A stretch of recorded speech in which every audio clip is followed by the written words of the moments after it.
Okay, today a one-slide lecture, although I'll try to cram a lot into it, dealing with the torsional pendulum, as opposed to the pendulum that, the pendulum that swings back and forth, moving along a line. This is going to be a rotational pendulum whose torque arises because the pivot is not collinear with the weight. The weight would act at the center of gravity of the pendulum, and if the pivot was over here, then we do have a torque that's going to act on this pendulum that's going to cause it to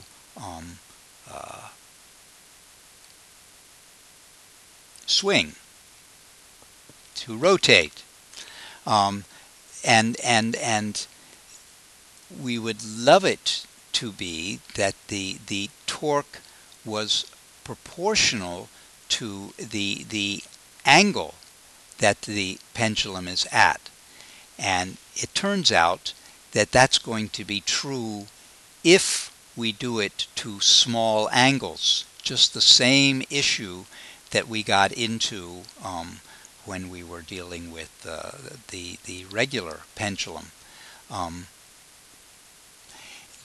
That if I can assert that the force is proportional to the deformation, what angle it's been deformed to, then you have a situation for a simple harmonic oscillator. And you could replace this proportionality with an equality and a constant of proportionality, which in this case is going to be a kappa. But filling the same role as K did for a simple harmonic oscillator, which was moving linearly. Then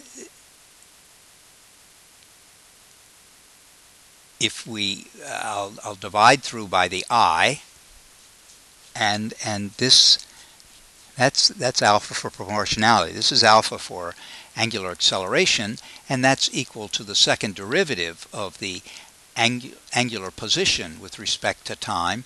And of course what we have here is a second degree differential equation, and the solution to that would again be very similar to the solutions that we got when we were dealing with the linear case. Instead of x is equal to x max cos omega t plus phi, it becomes theta is equal to theta max. And take the derivative of that, and you have got the angular velocity. Note that this here is the angular frequency, that omega. This omega here is the angular velocity, and they cannot, obviously, this equation does not make sense if omega is the same as omega, so clearly there is a difference between the omega when we're talking about angular frequency and this omega. This is angular frequency again here, but this omega is angular velocity. Well, given these equations, we then can get that the omega would you put this value in for alpha, and you put this value in for theta, and you get that the equation will work if omega squared is equal to kappa over I. And just as was the case where we got that omega squared was equal to k over m, and then you go from the angular frequency to frequency by dividing omega by 2 pi, and then you flip all of that to get to period, and you have this familiar equation. In the case of linear pendulum, but in the torsional case, the equation you end up for period is this, and to my eyes, that doesn't have a division bar there, but it should be there. This program has let me down. Oops, you go away. That this is, of course, a direct analog to this one, with the inertial element here, translational inertia here, rotational inertia, and the elastic element here, a k, and here a kappa for the period. And so for this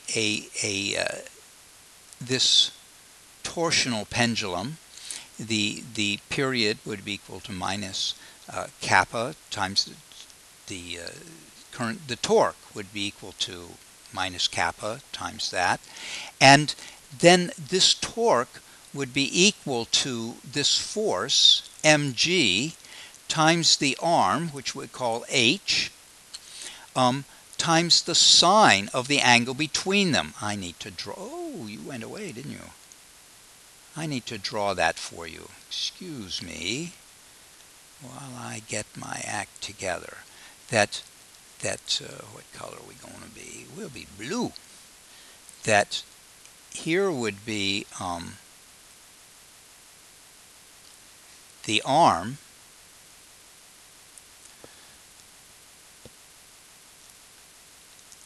but if I move it like that, then this would be the angle theta that we would use here, and it would be the arm. This blue vector is the h vector, and cross that with mg, and that would be equal to kappa theta. And then for small angles theta,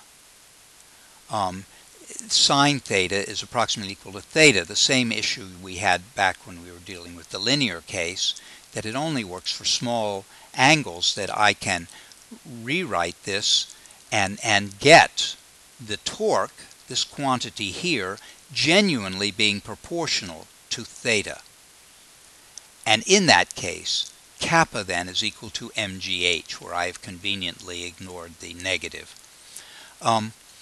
And so, coming back to this formula here, if I put that in for kappa, then this is a more traditional statement of the period of a torsional pendulum. Let us consider what would happen if all of the mass were located at this point here. That is, I want to go from this torsional pendulum, or sometimes referred to as a physical pendulum, to an ideal pendulum where all of the mass is at the end and you just have a string, a massless string going from pivot to here. Well, if that were the case, I hope I can pull this off. If that were the case, then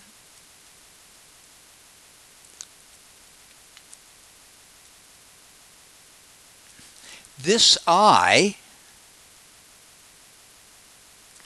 would be equal to the mass times this distance squared. That is, I would be equal to m h squared. That's the rotational inertia of a point mass. That's a 2. Looks like a 1. And then down here we have mgh,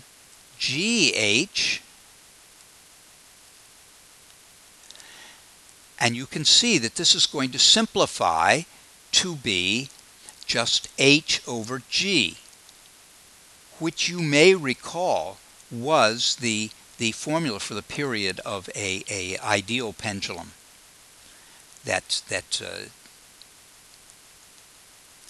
You remember that, don't you? That the period was 2 pi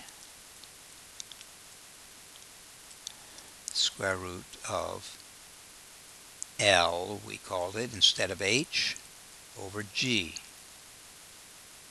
So we can see that the period of a physical pendulum becomes the period of a simple pendulum in the case where all of the mass is located at the end of the string. All right, that's it.